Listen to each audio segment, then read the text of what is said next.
नमस्कार दोस्तों, मैं सत्यन मौर्य। स्वागत है आपका हमारे यूट्यूब चैनल में। हम इसके पीछे वाले वीडियो में यानी इसके पहले वाले वीडियो में हमने पढ़ाया है आपको साल्ट के टाइप्स यानी लवण के प्रकार को बता दिया है। और लवण के प्रकार को हमने एग्जाम्पल्स भी कई सारे दिए थे। जैसे यहाँ पर तो एक एक एग्जाम्पल लिखा गया है। NaCl, NaHCO3, ZnOH, Cl, NaKSO4, K2SO4, L2SO4 का होल ट्राइड 24H2O और K4 FeCN6। यहाँ पर आपको 6 प्रकार के आपको वहाँ पर हमने समझा दिया था कि क्या होता है लवण, क्या होता है। और लवण समझने से पहले हमने ये भी समझा दिया था कि ये कितने प्रकार का होता है और हमने इसका एग्जाम्पल भी दे दिया था। तो यहाँ पर आज हम लोग एग्जाम्पल के साथ साथ यहाँ पर समझेंगे और यहाँ पर नोट भी करेंगे कि क्या होता है। तो हमने कहा था अम्लीय, यहाँ पर देखेंगे साधारण साल्ट क्या होता है। साधारण लवण जो आप भोजन बनाते हैं, यानी जब आपके यहाँ घर पे भोजन बनता है तो भोजन बनने में आप कुछ नमक डालते हैं, कोई नमक डालते हैं। वो जो नमक होता है वो साल्ट होता है, जिसे हम NaCl बोलते हैं, जो एक साधारण नमक होता है। जो एक क्या होता है, साधारण नमक होता है, जिसका नाम होता है सोडियम क्लोराइड। आप जो मार्केट से नमक खरीदते हैं, जिसका उपयोग आप खाने में करते हैं, वो एक साधारण साल्ट है जिसका नाम होता है सोडियम क्लोराइड। दूसरा क्या है, अम्लीय लवण। अम्लीय लवण यहाँ पर एग्जांपल दिया गया है NaHCO3, NaHCO3 यानी बेकिंग सोडा। यहाँ पर बेकिंग सोडा दिया गया है। और दूसरा क्या दिया गया है, क्षारीय लवण ZnHCO3। तो ऐसे यहाँ पर हम एक एक समझेंगे और लिखते चलेंगे। साधारण लवण क्या है, हमने कहा कि जो आप भोजन बनाते हैं, जो आप खाना खाते हैं, खाना खाने में जिस नमक का उपयोग करते हैं उस नमक को हम क्या कहते हैं, साधारण नमक कहते हैं, साधारण साल्ट कहते हैं। और इसका फार्मूला होता है NaCl। तो इसमें लिखेंगे वह लवण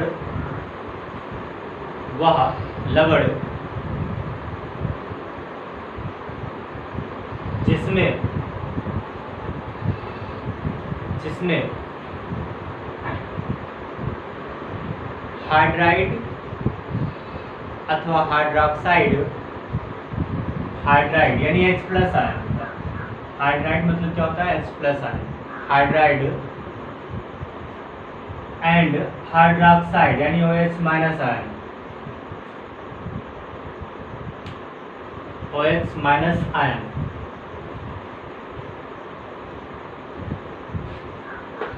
उपस्थित नहीं होता है, साधारण साल्ट कहलाता है, साधारण लवण कहलाता है, साधारण लवण कहलाता है। तो यहाँ पर इतना देखिए। अब देखिए यहाँ पर अगर आप इसके पहले का वीडियो नहीं देखे बेटा, तो पहले का वीडियो देख लीजिए, क्योंकि बीच बीच में अगर आप पढ़ने आएंगे तो नहीं पढ़ पाएंगे। और अगर शुरू से आप देख रहे हैं तो बहुत अच्छा से समझ में आएगा और मैं पीछे जाकर इसको समझा भी दे सकता हूँ। ठीक है, इसको समझाऊंगा, पीछे जाकर समझने में आपको पूरा एक लेक्चर लग जाएगा, यानी 1 घंटे लग जाएंगे। और यहाँ पर समझने में अभी 1 मिनट लगेगा। ठीक है, पहले से आप पढ़ रखे हैं तो कोई दिक्कत नहीं है। अगर हम NaCl को तोड़ते हैं तो यहाँ पर क्या मिलेगा, Na+ मिलेगा प्लस Cl- मिलेगा। तो इस प्रकार से टूटेगा। यहाँ पर H+ और OH- आयन ऐसा कोई भी यहाँ पर आयन नहीं उपस्थित है, यानी ये आयन नहीं है। ठीक है, तो इसलिए यहाँ पर क्या हो गया, ये एक साधारण साल्ट है। दूसरा क्या कहा गया, अम्लीय लवण। इसमें एक ऐसा लवण होगा, यानी इसमें ये एक ऐसा आयन होगा जिसमें हाइड्राइड आयन उपस्थित होगा। जिसमें क्या होगा, हाइड्राइड आयन उपस्थित होगा। तो यहाँ पर हम देखेंगे, और जब हम इसको तोड़ेंगे, अगर हम इसको तोड़ते हैं तो यहाँ पर Na+ या फिर NaCO3 मिलेगा, प्लस में क्या मिलेगा, H+ मिलेगा। तो यहाँ पर ये माइनस में रहेगा। ठीक है, NaCO3- प्लस में H+ आयन निकलेगा, H+ आयन बाहर निकल जाएगा। तो इस प्रकार हम देखेंगे तो यहाँ पर एक H+ आयन मिल रहा है, यानी हाइड्राइड आयन मिल रहा है। तो लिखेंगे इसमें वह अम्ल वह लवण जिसमें H प्लस आयन, H यानी hydrogen ion, H plus ion, hydrogen ion, hydroxide ion कुछ भी कहिए, तो यहाँ पर क्या कहा गया, हाइड्रोजन आयन उपस्थित होता है,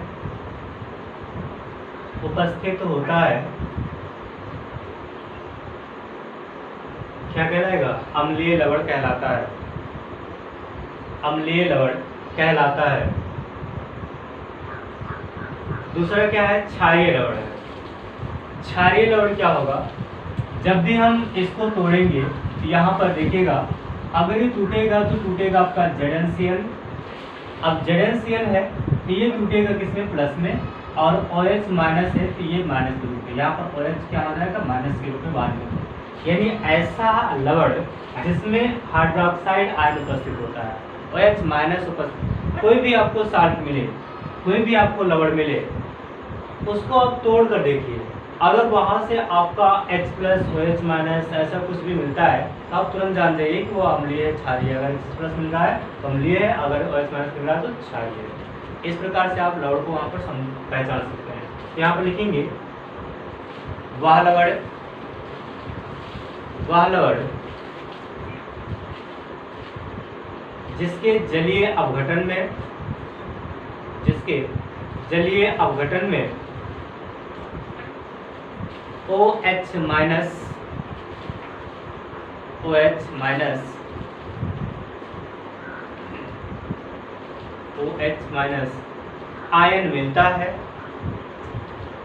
आयन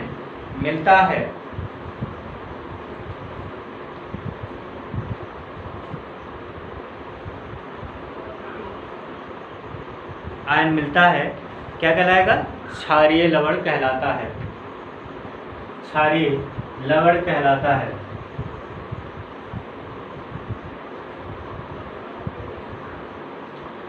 क्षारीय लवण कहलाता है।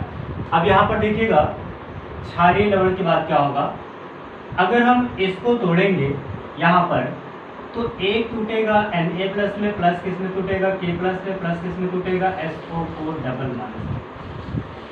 इस प्रकार हम देखें तो यहाँ पर हमको कितने मिल रहे हैं, 2 प्लस मिल रहे हैं और 1 माइनस मिल रहा है। तो यहाँ पर आपका जो डिफिनेशन होगी, ऐसा लवण जिसमें 2 या 1 या 1 से अधिक, 2 नहीं 1 या 1 से अधिक धनायन या ऋणायन मिलता है, तो उस प्रकार के लवण को हम क्या कहते हैं, मिश्रित लवण कहते हैं। मिश्रित मतलब क्या होता है कि कई सारे लवण आपके क्या हुए हैं, मिले हुए हैं। यहाँ पर कई सारे आयन आपके क्या हुए हैं, मिले हुए हैं, कई सारे धातु आपके क्या हुए हैं, मिले हुए हैं। ठीक है, तो लिखेंगे इसमें, लिखेंगे वह लवण जिसमें 1 या 1 से अधिक धनायन या ऋणायन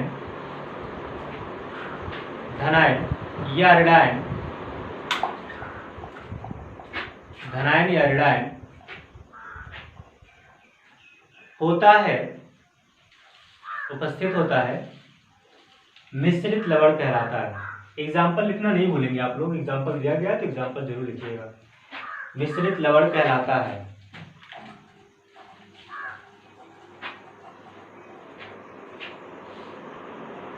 अब क्या हो जाएगा, द्विक लवण। द्विक लवण क्या होता है, आपको एग्जाम्पल दिया गया है K2SO4 N2SO4 का होता है 24H2। क्या है ये, इसका नाम क्या होता है, फिटकरी होता है। सब लोग जानते हैं फिटकरी, उपयोग भी जानते हैं। क्या उपयोग होता है इसका उपयोग होता है कोagulation में, यानी कि स्कंदन में। स्कंदन क्या है, जैसे कि आपका ब्लड बहने लगा है, और ब्लड जब नाई की दुकान पर आप जाते हैं तो नाई की दुकान पर जाने के बाद आप देखते हैं जब हमारी ब्रीड है इसको शेप करता है, शेप करने के बाद वहाँ पर हाइट का होता है, उसको लगाता है। उसको लगाने से क्या होता है, ब्लड का बहना बंद हो जाता है। क्यों बंद हो जाता है ये आप 12th में आएंगे तब समझेंगे, अभी नहीं समझोगे। ठीक है, कुछ सरप्राइज होना चाहिए, नहीं तो इंटर पढ़ने का मतलब क्या रहेगा।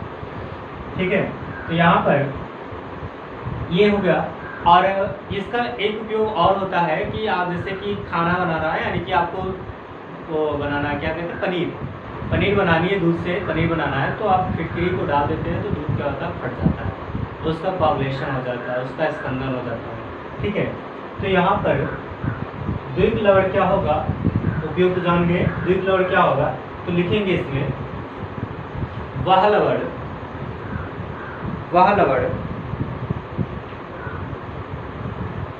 जो दो सरल यानी साधारण दो सरल लवणों के जलीय विलयन के वाष्पीकरण से प्राप्त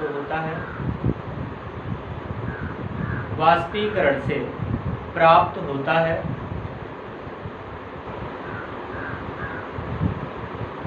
वह लवण जो दो सरल लवणों के जलीय विलयन के वाष्पीकरण से प्राप्त होता है, द्विक लवण कहलाता है। द्विक लवण कहलाता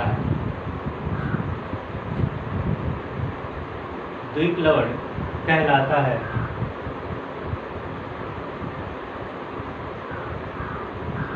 द्विक लवण में सरल लवणों का अनुपात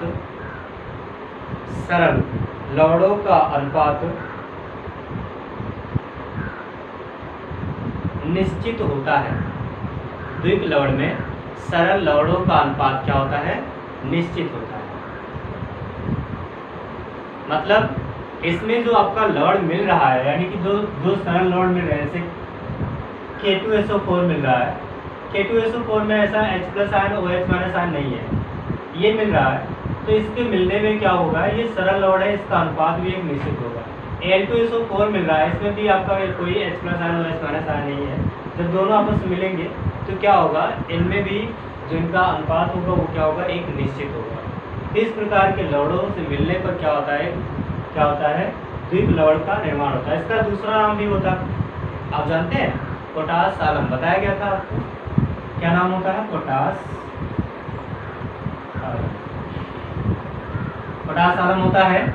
और इसमें एक एग्जांपल और भी दिया गया था आपको, मोहर साल्ट का, वो भी आप याद कर लीजिएगा, मोहर साल्ट। अब इसमें थोड़ा सा और लिखेंगे हम लोग, इसका लिखेंगे, इसमें इसका अस्तित्व यानी ये स्थायी होता है किस रूप में, इसके बारे में लिखना है। इसका अस्तित्व केवल ठोस अवस्था में होता है। केवल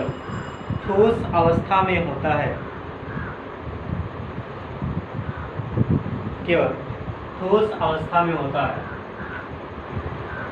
गया। चलिए हम लोग लिखेंगे संकर लवण के बारे में जाएंगे। तो संकर लवण क्या है, थोड़ा सा समझ लेते हैं पहले। K4FeCN6, ये बेटा 12th में मिलेगा हमको।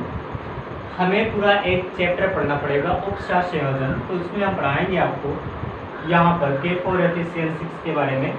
अगर मैं इसको तोड़ता हूँ, ये टूटेगा K+ में, 4 टाइम है तो 4K+, और प्लस किसमें टूटेगा, FeCN6, 4 है, तो यहाँ पर कितने हो जाएंगे आपके ऑक्सीडेशन। अगर नंबर निकाला जाए तो यहाँ पर 1 होता है, 6, और 6 - 4 बराबर 2 आएगा, यानी -2 हो जाएगा। ये ऑक्सीडेशन नंबर है, मैं आपको वहाँ पर बताऊँगा, अभी यहाँ पर नहीं समझ आएगा आपको। यहाँ पर क्या हो जाएगा, 4K+ और FeCN6 2-। तो यहाँ पर हम देख रहे हैं कि ये भी एक आयन है। ये कैसा आयन है, एक धनात्मक आयन है। ये भी एक आयन है, ये कैसा आयन है, एक ऋणात्मक आयन है। ये आपका क्या है, एक धातु है, ये भी क्या है, क्षारीय मृदा धातु, नहीं क्षारीय धातु है। और ये क्या है आपका, एक उपधातु यानी अधातु। ये आपका अधातु है, ये धातु है और ये क्षारीय धातु है। तो यहाँ पर आपके आयन मिले हैं, यानी कई सारे आयन, धनात्मक और ऋणात्मक आयन मिले हुए हैं। तो उनसे मिलकर हमारा एक संकर यानी कि कॉम्प्लेक्स बोलते हैं इसे। संकर मतलब क्या होता है, कॉम्प्लेक्स होता है, यानी कि बहुत ही हार्ड होता है, जो तोड़ने से जल्दी से टूटेगा नहीं। और इनका जो स्ट्रक्चर होगा वो 3D होगा, डायमेंशनल होगा। यानी 3D मतलब क्या होता है, जैसे कि आपने देखा है कि नमक देखा है जो क्रिस्टल फॉर्म में आते हैं, जो क्रिस्टल फॉर्म में आते हैं उनका एक शेप होता है, उनका एक साइज होता है। आप उनको कैसे भी तोड़िए, पाउडर बना लीजिए, फिर भी उनका एक साइज रहेगा, एक शेप में टूटेंगे। तो वैसे होता है कि ये टूटेगा, जैसे कि सपोज दैट अगर मैं, ये है आपका मार्कर पेन, ये कॉम्प्लेक्स में अगर मैं इसे तोड़ता हूँ तो ये अलग तो हुआ 2 फॉर्म में, लेकिन ये अलग हुआ, ये अलग हुआ, इसका भी अभी एक शेप है। तो ऐसे ही ये क्या होता है, कॉम्प्लेक्स होता है। अधिक जानकारी आपको कक्षा 12 में मिलेगी, थोड़ा थोड़ा सा भी समझिएगा। चलिए लिखेंगे इसमें, इसके बारे में लिखेंगे, वे लवण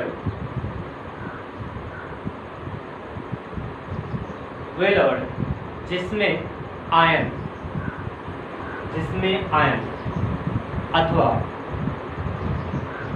उदासीन अणु, वे लवण जिसमें आयन अथवा उदासीन अणु किसी धातु धनायन के साथ, किसी धातु के साथ, धातु धनायन कुछ भी लिखिए, धातु है, ये धातु है। यहाँ पर जो भी है आपका Fe मेन है, इसे केंद्रीय परमाणु कहते हैं। इसके द्वारा आपका जुड़ा हुआ है क्या, Cn। क्या जुड़ा हुआ है, Cn। Carbon triple bond nitrogen, carbon triple bond nitrogen, carbon triple bond nitrogen, carbon triple bond nitrogen, carbon triple bond nitrogen, और यहाँ पर भी कार्बन ट्रिपल बॉन्ड नाइट्रोजन। हमको मालूम है कार्बन 4 बंध बनाता है, नाइट्रोजन 3 बंध बनाता है। तो यहाँ पर इस तरह से जाएगा। और एथी की वैलेंसी की अगर बात करें तो एथी के बाइटम कोर्स में कितने इलेक्ट्रॉन होते हैं, 6 होते हैं। कितने इलेक्ट्रॉन की जरूरत होती है, 2 होती है। यहाँ पर कितने इलेक्ट्रॉन होंगे, 2 2 4 2 6 2 8 10 12 12 हो गए। अब 12 हुए तो 18 चाहिए इसे, तो 18 चाहिए तो क्या करेगा, बाहर से भी लेगा, इससे लेगा, ठीक है। तो ऐसे ये काम करता है, ठीक है। तो यहाँ पर ये कुछ ऐसा स्ट्रक्चर रहता है कि और ये इस तरह से, यहाँ पर ये केंद्रीय परमाणु, ये धातु है, धातु धनायन के साथ उपउत्साह संयोजक बंध। अब देखिए हर तरह से आपको सरप्राइज मिल रहा है बेटा।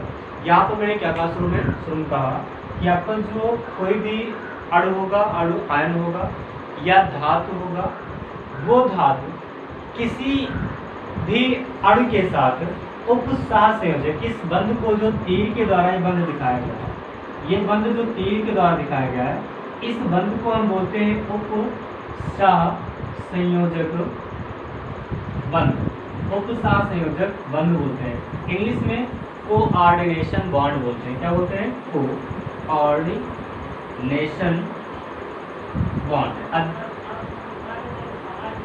अधिक आपको और इसके बारे में और जानना है तो आप कक्षा 12 में जाइएगा, कक्षा 12 बुक लीजिएगा, और वहाँ पर आपको कोऑर्डिनेशन थ्योरी, पूरी कोऑर्डिनेशन आपका एक चैप्टर होगा, वहाँ पर आप अच्छे से पढ़ेंगे इसको। यहाँ पर एक केंद्रीय परमाणु है और इस केंद्रीय परमाणु को आपका जो दूसरा परमाणु क्या कर रहा है, एक अपना एक इलेक्ट्रॉन क्या कर रहा है, इसको दे रहा है, देकर बांध दिया। अब ये भाग नहीं सकता, जा नहीं सकता, ठीक है। तो मैंने क्या कहा, मैंने कहा आपका वे लवण जिनमें आयन अथवा उदासीन अणु किसी धातु के साथ, धातु धनायन या धातु के साथ उपउत्साह संयोजक बंध बनाते हैं संकर लवण कहलाते हैं, संकर लवण कहलाते हैं।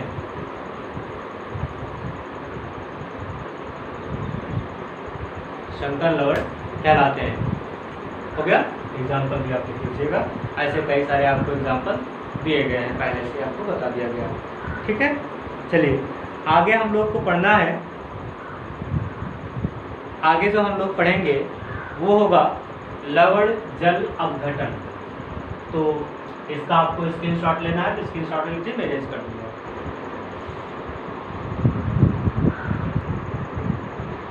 चलिए हम लोग देखते हैं लवण जल अपघटन क्या है, यानी साल्ट हाइड्रोलिसिस क्या है। तो साल्ट हाइड्रोलिसिस से पहले हमको जानना होगा कि हाइड्रोलिसिस क्या होता है, यानी जल अपघटन क्या होता है। जो हमारा जल है, जैसा कि हम जानते हैं H2 हमारा क्या है, वाटर है, जल है। अगर मैं इसे तोड़ूंगा तो टूटेगा किसमें, H+ में टूटेगा, और किसमें टूटेगा, OH- में। ये जो है हमारा जो जल है, ये जल टूट किस में रहा है, H+ में और OH- में। तो यहाँ पर साल्ट जल अपघटन क्या है, साल्ट जल अपघटन ये है कि जब आपका, यानी कि कोई भी आपका साल्ट होगा, जैसे कि आपका NaCl है, आपका कोई साल्ट है, अगर वो H2O में टूट रहा है, H2O मिलाने पर क्या हो रहा है, टूट रहा है, तो वो या तो क्षारीय अम्ल बनाएगा, या तो अम्लीय अम्ल बनाएगा, लवण बनाएगा, या तो क्षारीय लवण बनाएगा, या तो अम्लीय लवण बनाएगा, या तो क्या बनाएगा, उदासीन बना देगा। यहाँ पर इसकी जो थ्योरी है, थ्योरी यहाँ पर यह होगी, जो आपका H2O टूटा है तो यहाँ पर क्या हो जाएगा, NaCl टूटेगा, तो Na+ में प्लस किसमें टूटेगा, Cl- में टूटेगा। अब यहाँ पर जो आपका Na+ है, ये क्या करेगा, OH- के साथ आएगा, बंध बनाएगा, क्या बना लेगा, NaOH बना लेगा। अब ये क्या होगा, एक क्षार होगा। दूसरा क्या हुआ, यहाँ पर आपका Cl- है और यहाँ पर आपका H+ है, दोनों आपका आएगा, क्या बना लेगा, एसिड बना लेगा। ये क्या बनाएगा, अम्ल बनाएगा। तो ऐसे हमने कहा कि यहाँ पर जो आपका अम्ल है, यहाँ पर जो आपका लवण है, ये लवण अगर जल में टूटता है तो जल में टूटने के बाद अम्ल बनाएगा, क्षार बनाएगा, या फिर कोई उदासीन बनाएगा, उदासीन पदार्थ बनाएगा। अम्ल बनाएगा, या तो क्षार बनाएगा, या फिर कोई क्या बनाएगा, उदासीन आपका पदार्थ बनाएगा। तो ऐसी ही अभिक्रिया को, ऐसी क्रिया को हम क्या बोलते हैं, लवण जल अपघटन। यानी किसी लवण का, किसी साल्ट का जल में क्या हो रहा है, अपघटन हो रहा है। जल में हम क्या कर रहे हैं, तोड़ रहे हैं, जल में हम क्या कर रहे हैं, घोल रहे हैं। आप नमक लीजिए NaCl और उसको क्या कर दीजिए, जल में घोल दीजिए, वही प्रोसेस क्या है, लवण जल अपघटन। चलिए इसके बारे में लिखेंगे, थोड़ा सा लिखेंगे। किसी यौगिक का जल द्वारा अपघटन, किसी यौगिक का जल द्वारा अपघटन जल अपघटन कहलाता है, जल अपघटन कहलाता है।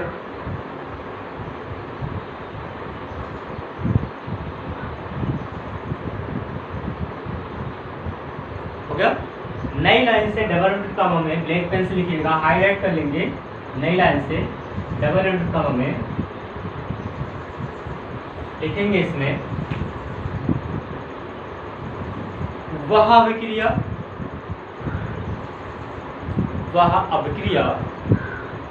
जिसमें कोई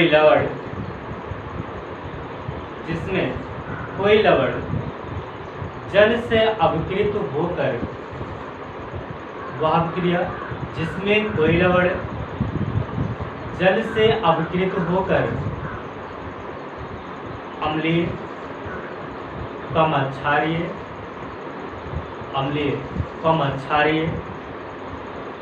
या उदासीन विलयन बनाता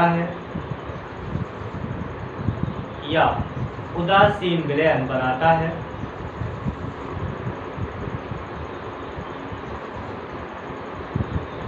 लवण का जल अपघटन कहलाता है। लवण का जल अपघटन कहलाता है। लवण का जल अपघटन कहलाता है।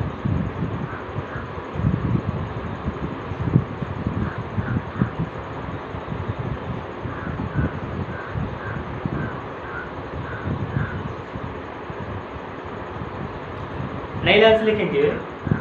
ये प्रोसेस हो गई। ये आप ये चाहे रिएक्शन दिखा सकते हैं केवल H2O sign of arrow H plus और OH माइनस, ये आप चाहे दिखा सकते हैं। बाकी आप नई लाइन से लिखेंगे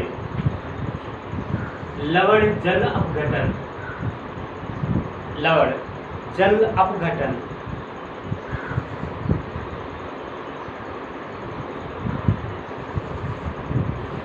को निम्नलिखित 4 भागों में बांटा जा सकता है, को निम्नलिखित 4 भागों में बांटा जा सकता है।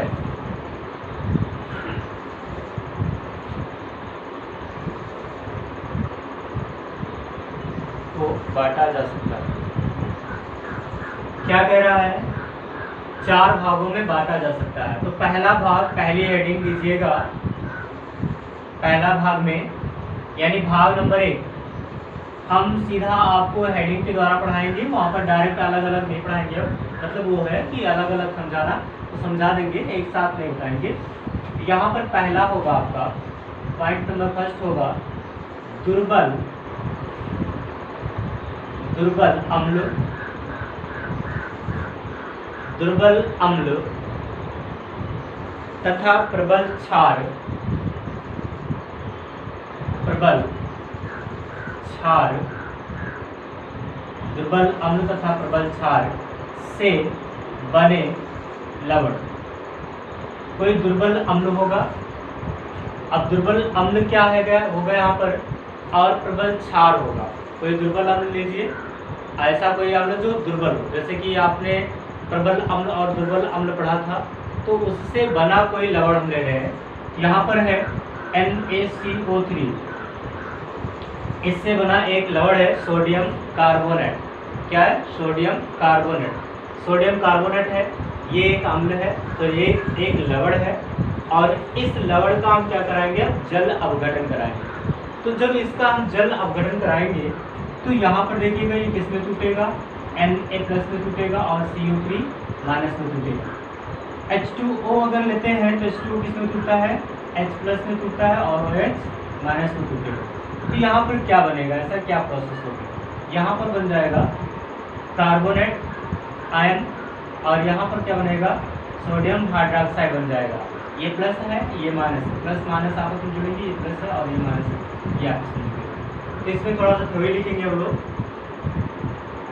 लिखेंगे दुर्बल अम्ल तथा प्रबल क्षार, दुर्बल अम्ल तथा प्रबल क्षार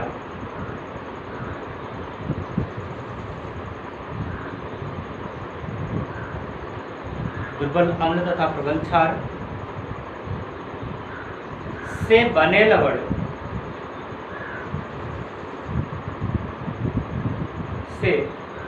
लवण का जल अपघटन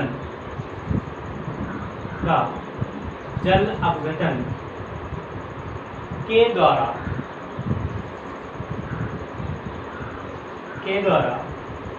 प्राप्त विलयन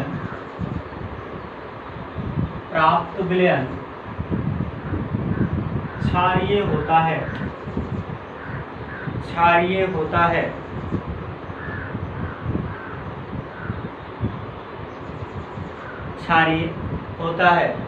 देखिए यहाँ पर क्या हो जाएगा। यहाँ पर अब मैं इसको आपको प्रोसेस दिखाने जा रहा हूँ, आप भी नोट कर लीजिएगा। यहाँ पर हो जाएगा H2O reverse sign of arrow, पहले H2O टूटेगा, H+ आयन, कितने H+ आयन है? 2 है, H2 है। तो अगर यहाँ पर मात्रा बढ़ा देते हैं थोड़ा सा, 2H+, और यहाँ पर क्या हो जाएगा? 2OH-, ठीक है। 2 2 4, यहाँ पर 4 हाइड्रोजन हो गया, 2 हाइड्रोजन यहाँ पर, 2 यहाँ पर, और 2OH, सॉरी 2O, ठीक है। आगे आपने लिया दुर्बल अम्ल तथा प्रबल क्षार के द्वारा बना लवण Na2CO3। जब हम इसे तोड़ते हैं तो ये टूटेगा Na+ में, कितना N है? 2, और साथ में क्या टूटेगा? CO3-। अब पहली प्रोसेस इसमें हो जाएगी आपकी, Na+ कितना है? 2 है, 2H+ आएगा, बंद बनाएगा कितना?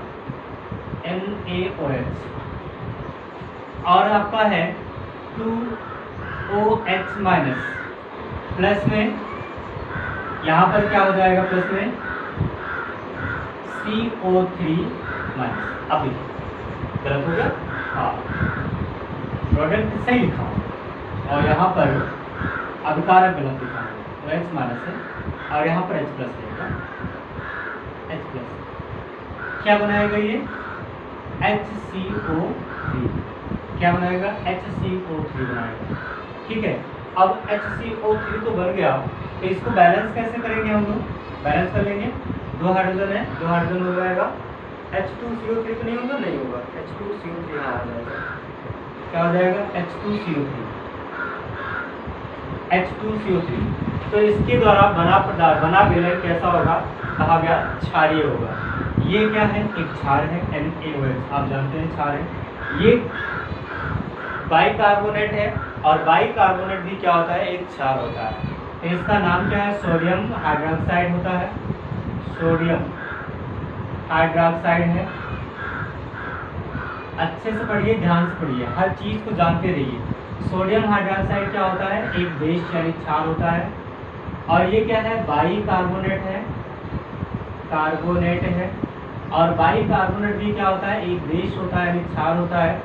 जब ये क्षार है तो यानी प्राप्त विलयन हमारा कैसा है, क्षारीय।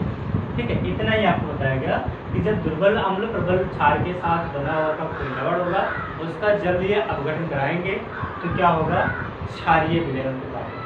क्षार है प्रबल तो इसलिए क्षारीय विलयन, अगर अम्ल होगा प्रबल तो अम्लीय विलयन होगा। अभी देखेंगे आगे हम लोग। एक एग्जाम्पल और ले सकते हैं हम लोग, वो आपके लिए रहेगा, आप खुद करेंगे कैसे होगा। CH3COONA, CH3COONA, ये आपके लिए होमवर्क रहेगा, आप करेंगे कैसे होगा। तोड़ना तो आपको आता ही है, मैं तोड़ देता हूँ फिलहाल। CH3COO माइनस प्लस कितना टूटेगा, Na प्लस में टूटेगा। अब आप इसका जलीय अपघटन कराएंगे और हमको बताएंगे कि क्या हुआ है। ठीक है, चलिए दूसरी हेडिंग देंगे आप लोग, प्रबल अम्ल तथा दुर्बल क्षार के साथ बना लवण। प्रबल अम्ल तथा दुर्बल क्षार से बना लवण, इसको थोड़ा सा स्क्रीनशॉट लीजिएगा, मैं रेज कर देता हूँ। बैठे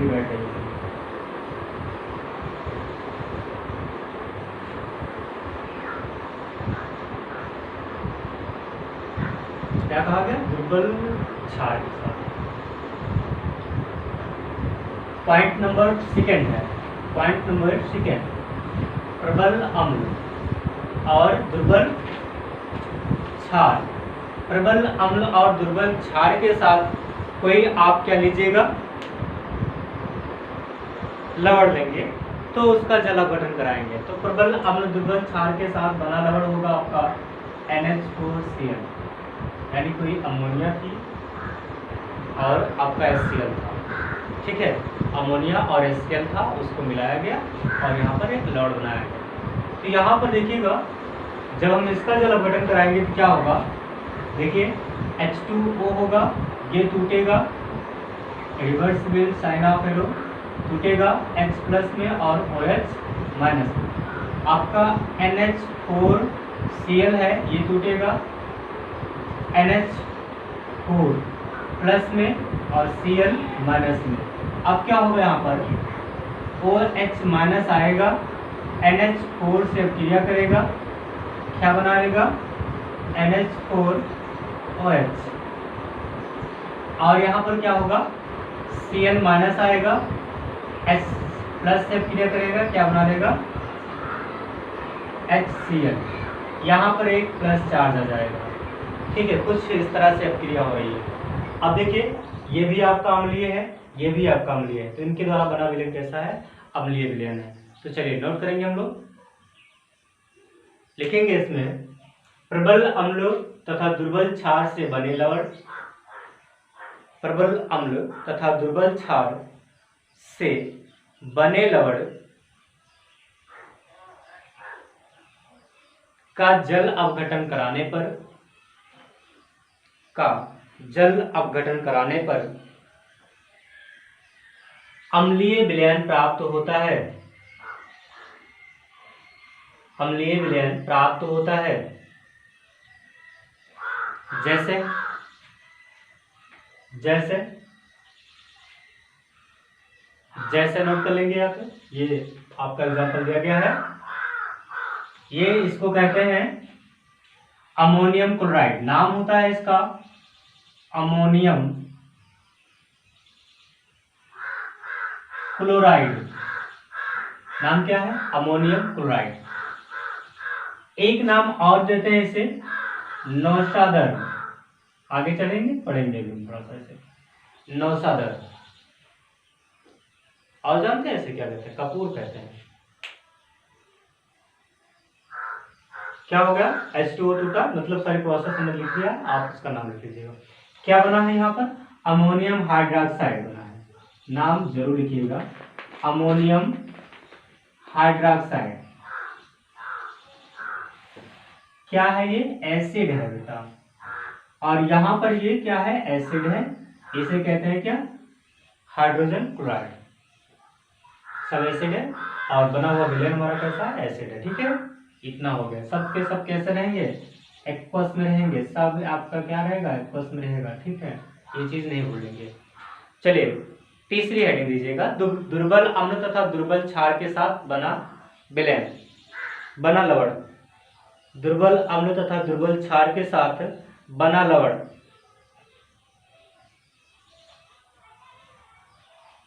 दुर्बल अम्ल तथा दुर्बल क्षार के साथ बना लवण। इसको ख्याल से स्क्रीनशॉट लीजिए, मैं इसे इरेज कर रहा हूं।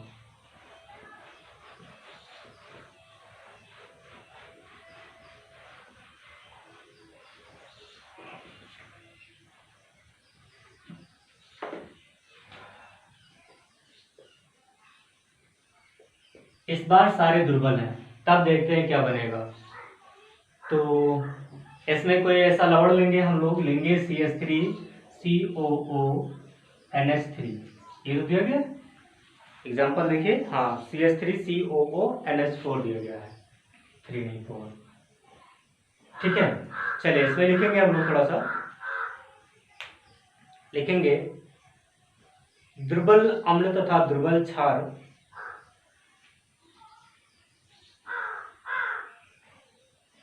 दुर्बल अम्ल तथा दुर्बल क्षार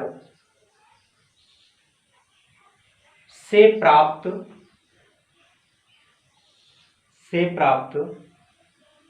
लवण का जल अपघटन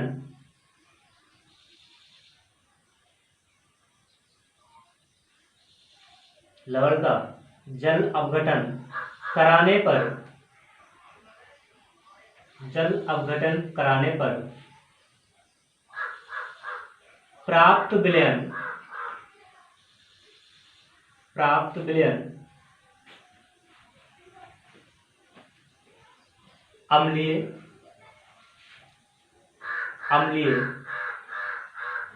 क्षारीय या उदासीन हो सकता है,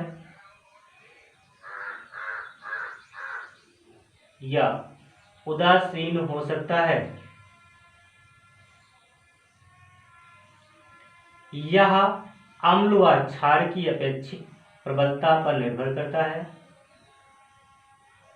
यह अम्ल व क्षार की आपेक्षिक प्रबलता पर निर्भर करता है।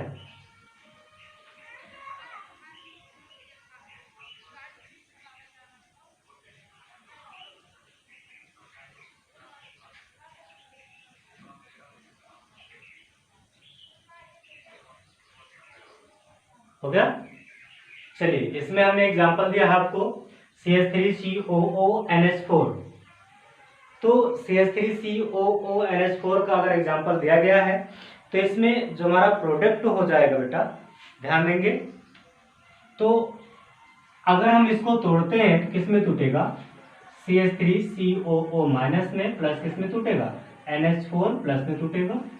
अगर आपका H2O है ये टूटेगा H प्लस में, और किस में टूटेगा OH माइनस में। एक्शन कर सकते हैं ना, ये क्या है अभी थोड़ा सा ऐड करने दीजिए फिर आपको पता चल जाएगा। CH3COO माइनस प्लस क्या जुड़ेगा H प्लस जुड़ेगा, साइन ऑफ एरो क्या हो जाएगा CH3COOH ये हो जाएगा। ये क्या होगा, एक दुर्बल अम्ल होगा। क्या होगा, दुर्बल अम्ल होगा।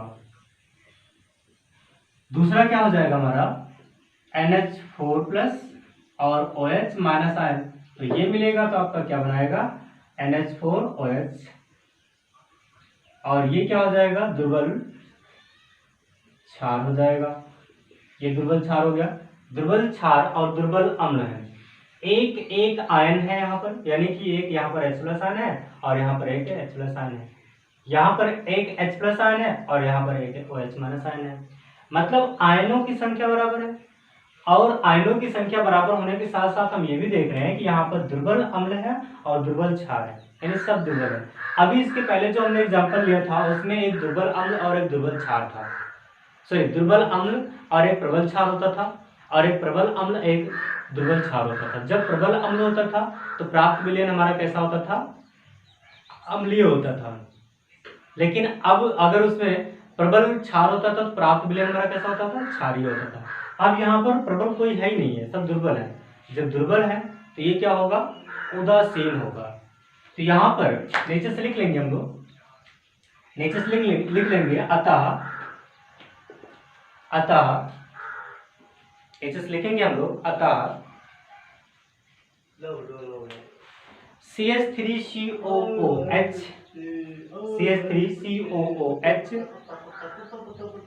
दुर्बल अम्ल, CH3COOH दुर्बल अम्ल,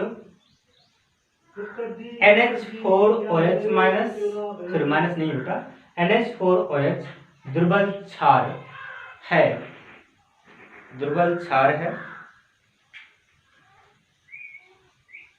तथा इनके आयनों की मात्रा भी समान है, तथा इनके आयनों की मात्रा भी एक समान है। इसलिए प्राप्त विलयन उदासीन होगा। इसलिए प्राप्त विलयन उदासीन होगा। इसलिए प्राप्त विलयन कैसा होगा, उदासीन होगा। अब यहाँ पर आपको एक एग्जाम्पल और दिया जाए, जैसे कि यहाँ पर आपका एग्जाम्पल एक लिया जाए, NH4 का होल ट्वाइस CO3, हाँ NH4 का होल ट्वाइस CO3, ये एक एग्जाम्पल है। ये भी कैसा है, दुर्बल अम्ल दुर्बल क्षार से बना हुआ लवण है।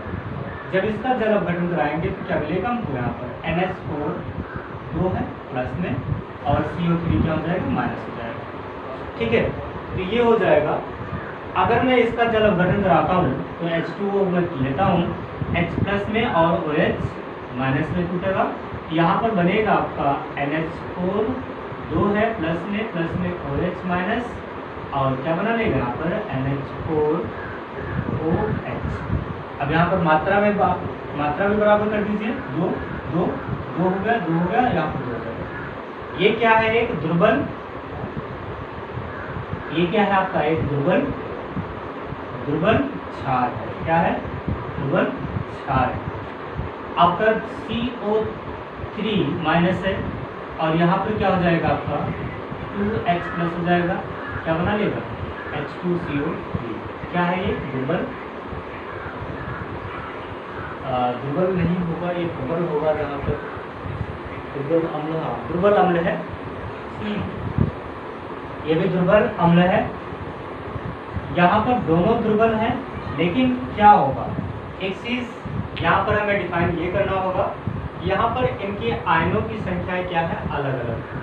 यहाँ पर 2 आयन थे, यहाँ पर 1 आयन, ठीक है। तो इसलिए आयनों की संख्या अलग अलग है, इसलिए कैसा होगा, एक क्षारीय विलयन होगा। लिख लेंगे इसमें भी अतः NH4OH दुर्बल अम्ल, सॉरी दुर्बल क्षार,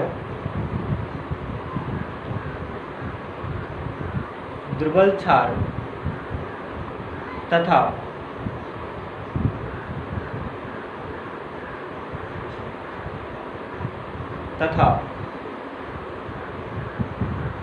H2CO3 CO3 दुर्बल अम्ल है, दुर्बल अम्ल है।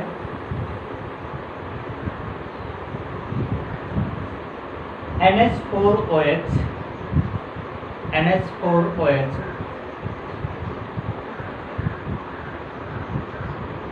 की आयनों की संख्या H2CO3 के आयनों की संख्या से ज़्यादा है। H2CO3 के आयनों की संख्या से ज़्यादा, यानी कि क्या कह रहा हूँ मैं, इसका जो आयनल संख्या है इसकी आयनल संख्या से क्या है, ज़्यादा, यानी इसकी आयन संख्या कम है, इसकी आयन संख्या ज़्यादा। अब कैसे हम जानेंगे कि कैसे इसकी आयन संख्या कम है और कैसे इसकी आयन संख्या ज़्यादा है, ये चीज़ हम जानेंगे कैसे। यहाँ पर है 2NH4+ और 2 OH माइनस आयन। कितने OH हैं? 2 OH हैं, और बनेगा तो क्या बनाएगा 2NH4OH। अगर ये टूटेगा तो डबल में टूटेगा। इसमें देखेंगे हम लोग, यहाँ पर देखेंगे तो H2CO3 है। अगर मैं इसे तोड़ूं तो यहाँ पर 2H+ में टूट रहा है, ये आयन बराबर हो गया इसके, यानी 2 आयन यहाँ पर माइनस है, 2 आयन यहाँ पर पॉजिटिव। लेकिन यहाँ पर देखिए CO3 ये एक माइनस है। यहाँ पर कितनी है संख्या? 1, ऋणात्मक संख्या 1 है। यहाँ पर ऋणात्मक संख्या 2 है। यहाँ पर ऋणात्मक संख्या कितनी है? 2 है। यहाँ पर ऋणात्मक संख्या कितनी है? 1 है। धनात्मक की संख्या यहाँ पर 2 है और यहाँ पर भी 2। यहाँ पर धनात्मक संख्या 2 है, यहाँ पर धनात्मक संख्या 2 है, यहाँ पर ऋणात्मक संख्या 2 है, यहाँ पर ऋणात्मक संख्या 1। इसलिए इसका आयन कम है और इसका आयन ज़्यादा है।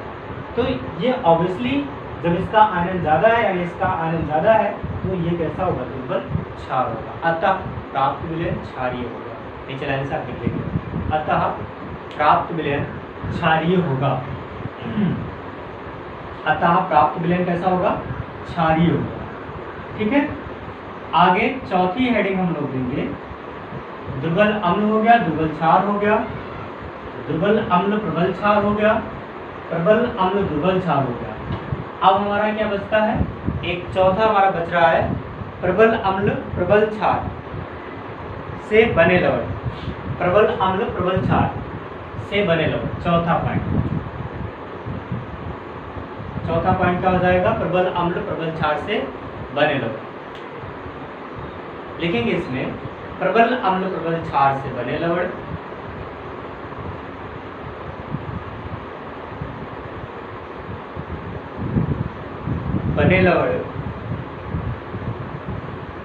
को जल में घुलने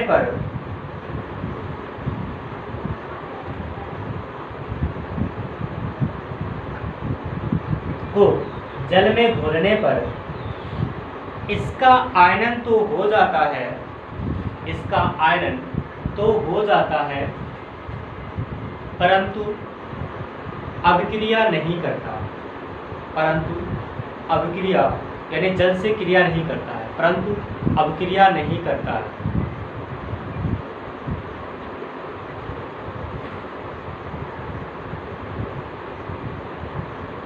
तथा प्राप्त विलयन